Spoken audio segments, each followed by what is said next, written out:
Welcome to Cuz Translation.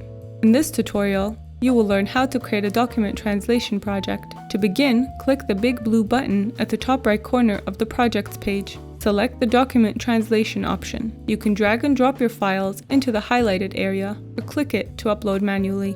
Click Continue and move on to Translation Details page. On this page, select the source and target language. Select the document type of your source documents. Enter a project title and enter a client name if applicable. Additionally, you can provide notes to the translator in the text box. Click Continue and move on to Certification Type.